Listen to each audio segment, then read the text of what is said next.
They will talk about a bit social consequences of revolutionary ideals. So we've been talking about history, more specifically about U.S. history. And in U.S. history, we talked about the Constitution, and that was the age um, um, of enlightenment. Around that epoch, no, around that time, we had almost everybody was a thinker, and in taverns and in pubs, people would be talking about uh, the inalienable rights of men and the in the equality between every man, and that's what Thomas Jefferson or Benjamin Franklin very famously wrote in the Constitution, that all men are created equal, endowed with certain inalienable inalienable rights, that among these are life, liberty, and the pursuit of happiness. That's the Declaration of Independence.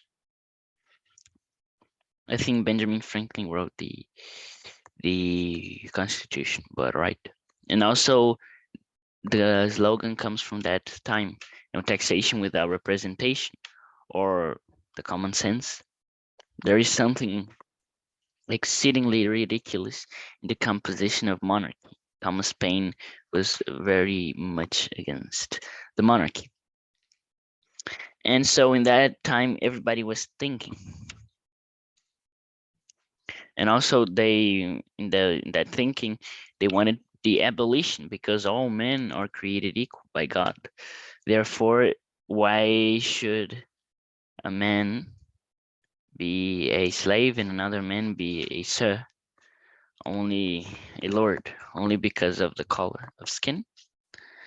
So that rhetoric led many to question slavery. And during the revolution, enslaved people, they escaped, they filed freedom petitions, or served in the military. That way they were free.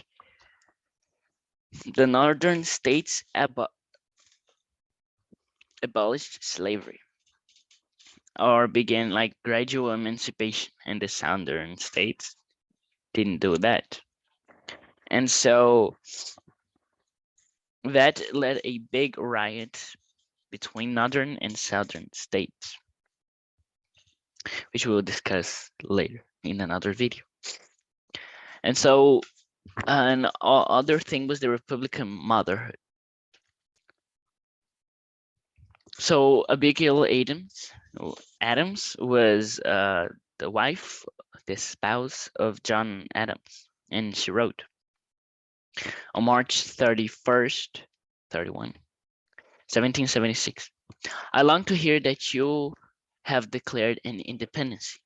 And by the way, in the new code of laws, which I suppose it will be necessary for you to make, I desire you would remember the ladies and be more generous and favorable to them than your ancestors. Do not put such unlimited power into the hands of the husbands. Remember, all men would be tyrants if they could. If particular care and attention is not paid to the ladies, we are determined to foment a rebellion, and will not hold ourselves bound by any laws in which we have no voice or representation. So she's being very, very brave in saying that. And what is the Republic motherhood? We want to have power, give power to the men, but these men, they are they are taught by their mothers because their fathers are working. So the Republican motherhood is the idea that women teach their sons to be good citizens. Therefore, the women need better education to teach better their their sons to be better citizens. And so now they have schools only for girls, and they are learning not only household things, but also mathematics and philosophy. is a great advance. And the answer of John Adams. As to your extraordinary code of laws, I cannot but laugh. We have been told that our struggle has loosened the bands of government everywhere, that children and apprentices were disobedient, that schools and colleges were grown turbulent, that Indians slight their guardians and Negroes grew insolent to their masters. But your letter was the first intimation that another tribe, aka women, more numerous and powerful than all the rest, were grown discontented. So, yeah, this is only the beginning of a riot to come.